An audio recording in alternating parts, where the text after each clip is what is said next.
Hi, I'm DM Fitzgerald. I'm the creator of the Mper adventure. I'd like to thank all of you that have liked and subscribed to give us a boost. If you haven't liked or subscribed, please consider it. We could definitely use the help to the site. And now, let's roll the tape.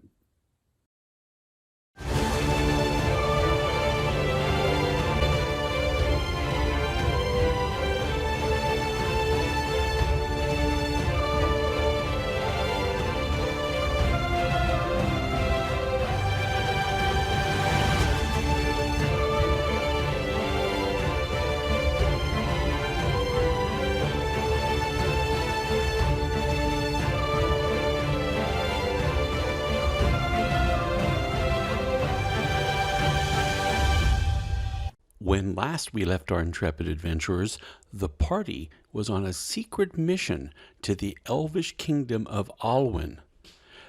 They're going there to get an alliance for southern Desirata and find a place where Scalla has a chance against the pull of the dragon ring.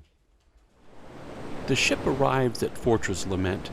The fortress itself is a large finger of rock that has been partially hollowed out. The fortress has never been taken by storm. The last time the party was here, there was a large Sheesh army. Sheesh are like orcs on Mper. They were besieging the fortress. The siege was broken by the southern cavalry from Desirata and the appearance of a giant dragon turtle. As they arrive in Dragon Turtle Bay, they see that most of the carnage of the last battle of the North has been removed. One of their guides says that the dragon turtle wasn't picky about what it ate. They are taken inside the fortress to see the lady of the house, Tressa of Lament, the granddaughter of the magic user who created the fortress. The group is welcomed as honored guests. Morgan tells Tressa about the passing of Madrigar. They neglect to tell her exactly what happened. They only tell her generalities, thinking it's best they withhold that from her. Tressa says that she has seen Madrigar's will, and he left instructions for all of his materials here at Lament to be given to Scalla. Later, after the party is shown to their rooms, Scalla looks over the library that Madrigar left here. This one is more extensive than the one he had in Sylvia's Rest in his tower. Scalla asks Morgan if they can delay a day or two so she can go through the library and see if there's anything they might need. Morgan leaves it up to a vote. The party decides they'll stay for 3 days. Morgan stays in the fortress.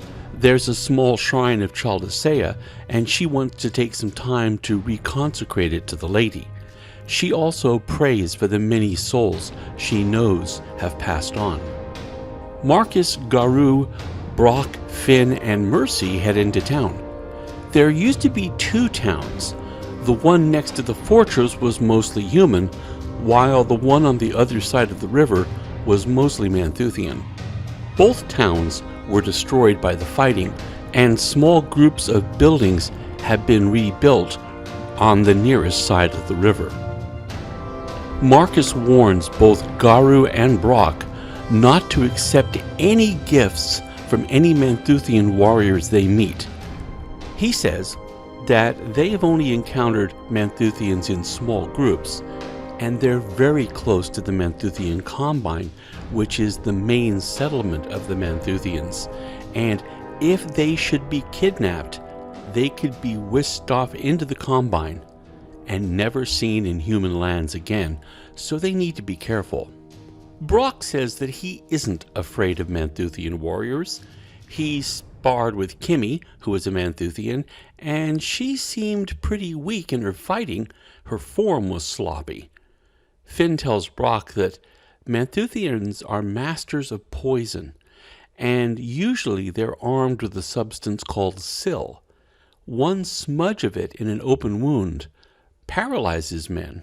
Brock says that he understands, and really, Manthusians aren't his taste, unlike some people he knows, he says, looking over at Garu. Garu smiles and says that he doesn't believe in kissing and telling. Brock laughs and says, yeah, but Kimmy does. Garu says what went on between them was enjoyable, and Garu mentions that at least he wasn't risking his soul. It's Brock's turn to grimace now, as the elf alludes to the fact that Brock was bedding the succubi known as Dircea. Mercy and Marcus walk ahead. They want no part of this conversation. There are hushed tones between the two of them. They're talking about Marcus having his paladin status being taken by Priestess Linda. Marcus admits that he deserved some punishment for what he did, but that was too much. Mercy shrugs, and they both go into the nearest bar. Inside the bar, Finn finds them seats, while Brock and Mercy go and get drinks. Marcus surveys the crowd, mostly locals. He notices a couple of jet-black skinned people in the corner. Garu is staring at them. Marcus asks him what's wrong. Garu says that where he comes from, there is a race of black evil elves. Finn, who's seen quite a few of this kind of people, says that when he was in northern Deserata, he saw a lot of these people, and they're called true men. They're not related to the elves, to the best of his knowledge. The drinks arrive with Brock and Mercy. Finn tells Garu to stop staring. Mercy says that the people that Garu is staring at remind him of evil elves. Marcus tells him that they've already had that conversation.